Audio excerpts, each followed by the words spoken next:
The first fighter jet of Russian design, MiG-29 Cub, was formally inducted into the Indian Navy by Defence Minister A.K. Antony at a grand ceremony at INS Hansa, Daboli on Friday.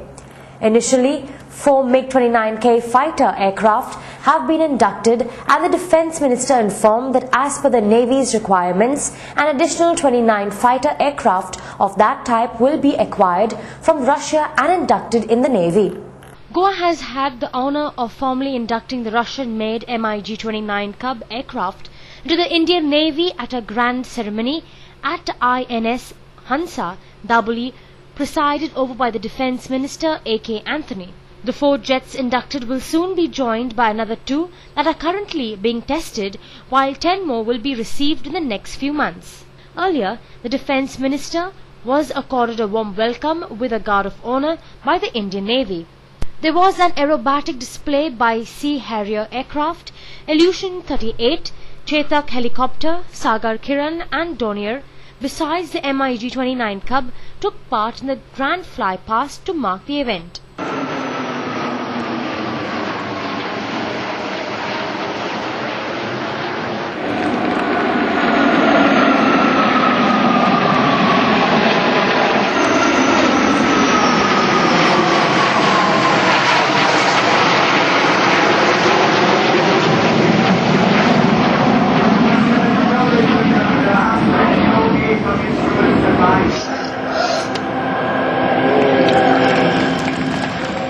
Highlighting the salient features of the MiG-29K aircraft, Chief of Naval Staff Admiral Nilmar Verma said that the induction of the MiG-29K aircraft is another milestone of the Indian Navy. Of the MiG-29K Cub fighter aircraft, as the very fine flying machines join the Navy today. The inaugural flight marks the induction of this modern carrier-borne aircraft into our Navy. It also marks yet another major milestone of cooperation between India and the Russian Federation. As we continuously strive to build the capacity of a multi-dimensional, credible force capable of deterring threats across the entire spectrum and safeguarding our national interests, the MiG-29K will augment the combat air capability of the carrier task force at sea. We are in the process of evolving concepts, tactics, reshaping our training and procedures to meet various challenges that emerge from the sea. Addressing the media, Defence Minister A.K. Antony said India would order 29 more MiG-29K combat jets for the Navy to add to the 16 planes that have already been contracted for. The Defence Minister, however, did not mention a time frame for signing a fresh contract. The induction of this aircraft, Navy's capabilities will substantially increase. So, after this, as per the request of the Indian Navy, government took a decision to procure another 29 second batch under the option clause.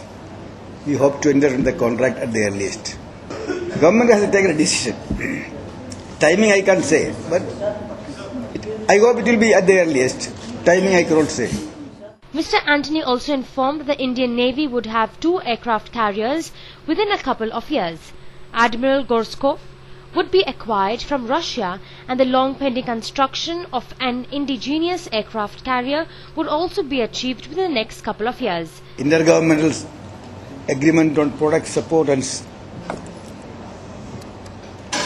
after sale product support you have entered in your agreement. After that things are moving a little more fast. Anyway, now Navy got first 4 batch of MiG-29K last year. Today these 4 MiG-29K has become part of Indian Navy. And now the long delayed agreement on Gorsko also is in the final stage, and the construction of our first indigenous aircraft carrier is well on schedule at Cochin shipyard. So whatever happened in the past, now Indian Navy will be able to acquire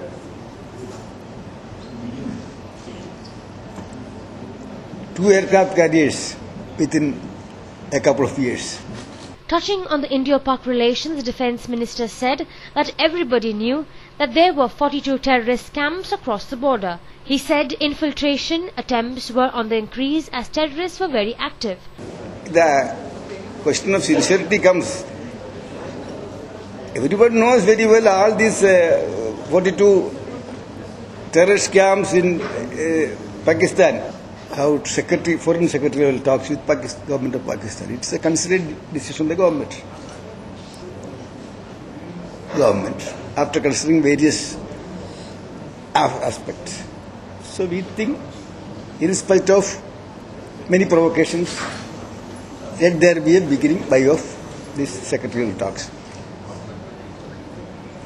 What will happen afterwards depends on these talks. It is too early to say anything about the outcome. I am not an astrologer. I can't say anything about what will happen. The newly inducted fearsome MiG-29K, packed with a number of advanced features, was shortlisted by the Indian Navy as its carrier-borne aircraft of choice, and Commander Surendra Ahuja and naval test pilot flew into Russia in April 2002 to evaluate the aircraft.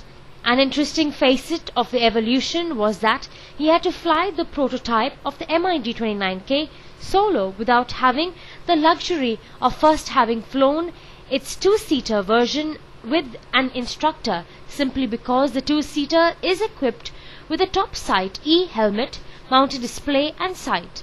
With this advanced helmet, the pilot merely has to look at a target without turning the aircraft to shoot it down. With all these systems, the MiG-29K is indeed a fighter to reckon with and is arguably one of the best in the subcontinent today. Other significant differences between the old MiG-29 of the Air Force and the MiG-29K naval version are the fly-by-wire controls, the strengthened landing gear optimized for carrier landings that are at a much higher rate of descent, greater over-the-nose version and additional fuel and armament. 9 stations as against 7 on the MiG-29 carrying capacity.